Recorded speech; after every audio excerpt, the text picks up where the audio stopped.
wabarakatuh. Perkenalkan, kami dari Tani.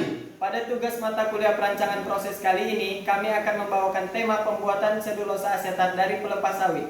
Perkenalkan, nama saya Aditya Albini 17013. Nama saya Indah Gustianingsih, NIM 17023. Nama saya Fadil Emriansah, NIM 17028. Nama saya Bella Adriana, NIM 17029.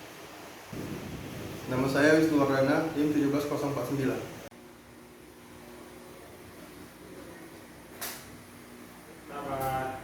Indonesia adalah negara yang produksi kelapa sawitnya sebanyak 46 juta ton dan melibatkan 16 juta petani.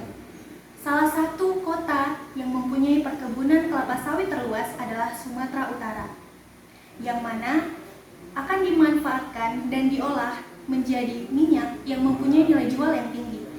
Tetapi, pabrik kelapa sawit pasti memiliki banyak sekali limbah yang sebenarnya bisa diolah kembali untuk menghasilkan nilai jual yang tinggi. Salah satunya ialah pelepah kelapa sawit yang biasanya hanya diolah menjadi pakan ternak. Padahal, pelepah kelapa sawit memiliki banyak kandungan, yaitu seperti selulosa 27,9%, hemiselulosa 21,1%, abu 4,48%, lignin 16,9%, silika 0,6%, protein kasar 5,3%. Nah, teman-teman tahu nggak sih selulosa asetat itu apa dan kegunaannya itu untuk apa sih? Nah, selulosa atau C6H10O5 adalah karbohidrat utama yang disintesis oleh tanaman dan hampir 60% komponen penyusunnya itu adalah struktur tumbuhan. Selulosa asetat itu adalah selulosa yang gugus hidroksilnya diganti oleh gugus asetil, berbentuk padatan putih, tak beracun, tak berasa, dan tak berbau. Selulosa asetat diperoleh melalui proses asetilisasi selulosa dengan menggunakan bahan selulosa yang memiliki kemurnian yang tinggi. Nah, teman-teman tahu nggak sih apa kegunaan selulosa asetat? Ternyata penggunaan selulosa asetat itu sudah lama dilakukan sejak Perang Dunia Pertama, yaitu sebagai bahan pelapis pesawat terbang yang menggantikan selulosa nitrat yang mudah terbakar. Nah, semakin lama penggunaan selulosa asetat ini semakin luas dalam bidang fotografi, percetakan plastik, X-ray, film, tekstil, teknologi membran. Ini karena selulosa asetat memiliki sifat kerjenihan yang baik dan mudah dalam prosesnya. Nah, selulosa asetat ini memiliki viskositas yang rendah sehingga bisa digunakan dalam pabrik cat, pelapisan untuk kertas, logam, dan lain-lain. Di bidang tekstil, selulosa asetat ini dicirikan oleh kombinasi sifat yang digunakan dan tidak biasa seperti sutra ketika disentuh, hidrofilisasi yang tinggi sehingga menjadi nyaman ketika digunakan. Selulosa asetat yang strukturnya berpori dan rapat, yaitu merupakan bahan pembuat membran yang digunakan dalam reverse osmosis untuk memurnikan air. Membran desalinasi, yang mana sifat membran yang dibuat dari selulosa asetat itu tahan terhadap asam dan basah. Bagaimana proses pembuatan selulosa asetat? Penasaran? Begini caranya. Proses pertama, proses pretreatment bahan baku. Jadi pelepas sawit dari gudang penyimpanan dibawa dengan menggunakan bleed conveyor menuju rotary washer untuk menghilangkan bau dan kotoran yang masih ada.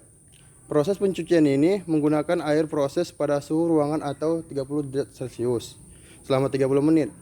Setelah itu, pelepas sawit yang sudah dicuci dibawa menggunakan conveyor menuju dryer.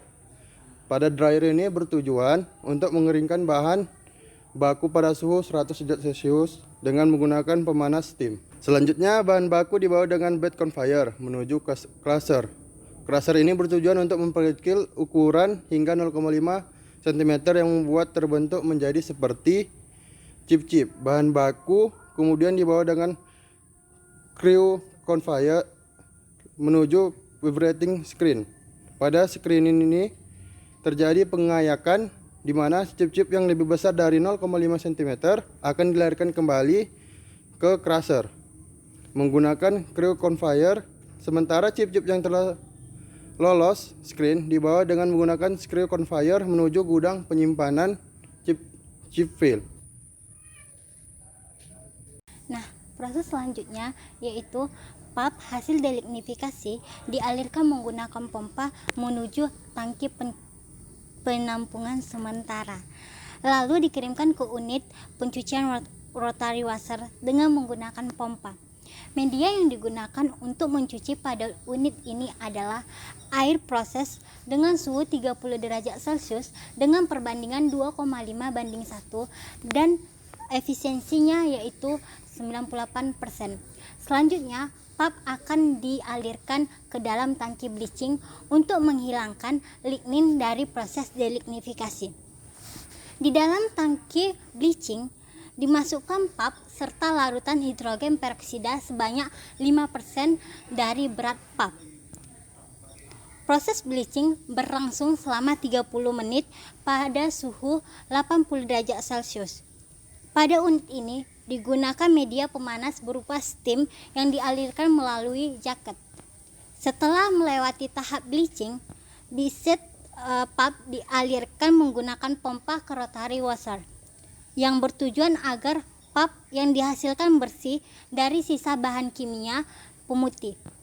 Pada media pencucian yang digunakan adalah air proses yang masuk ke unit rotary washer pada suhu 30 derajat Celcius selama 30 menit.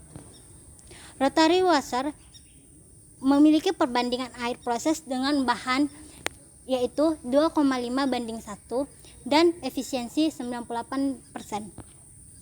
Kemudian pulp dialirkan dengan belt conveyor menuju filter press untuk memisahkan fasa padat dan fasa cair dengan suhu 30 derajat Celcius dengan temperatur 1 atmosfer selama 30 menit. Kemudian pulp dibawa dengan menggunakan screw conveyor menuju unit pengeringan pulp. Pulp yang dikeringkan dengan menggunakan dryer dengan suhu 100 derajat Celcius selama 1 jam. Media pemanas yang digunakan pada unit ini adalah saturated steam. Kandungan air yang diinginkan pada keluaran rotary dryer adalah 10%, yang merupakan syarat kandungan air pada pulp untuk memasuki unit asetilasi. Nah, sekarang kita masuk kepada proses pembuatan selulosa asetat dengan metode Emil Hauser. Nah, pada tahap ini ada 3 tahap utama yang kita gunakan. Yang pertama itu aktivasi, yang kedua asetilasi, yang ketiga itu presipitasi. Nah, pada tahap aktivasi ini bertujuan untuk memperluas permukaan dari selulosa kita. Dengan ditambahkannya asam fosfat 85% dengan perbandingan 0,5:1 berat selulosa, maka pulp yang dihasilkan tadi akan dipanaskan hingga suhu 40 derajat Celcius dengan steam selama 15 menit. Kemudian selulosa yang telah diaktifasi akan memasuki tangki asetilasi untuk mengganti gugus hidroksil pada selulosa dengan gugus asetil. Nah, pada tahap asetilasi ini kita gunakan pelarut asam asetat glasial. Reaksi yang terjadi ialah selulosa ditambah asam asetat menghasilkan selulosa triasetat ditambah air. Nah, pada tahap inilah terganti penggantian gugus hidroksil pada selulosa dengan gugus asetil dari asam asetat.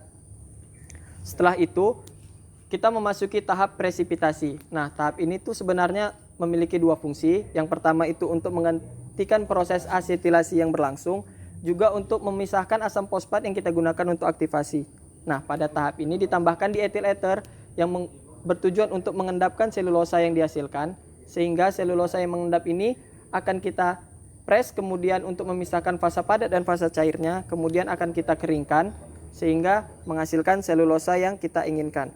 Nah, kurang lebih begitulah gambaran singkat tentang proses pembuatan selulosa asetat dari pelepas sawit menggunakan metode Emil Hauser. Bagaimana? Mudah dipahami bukan?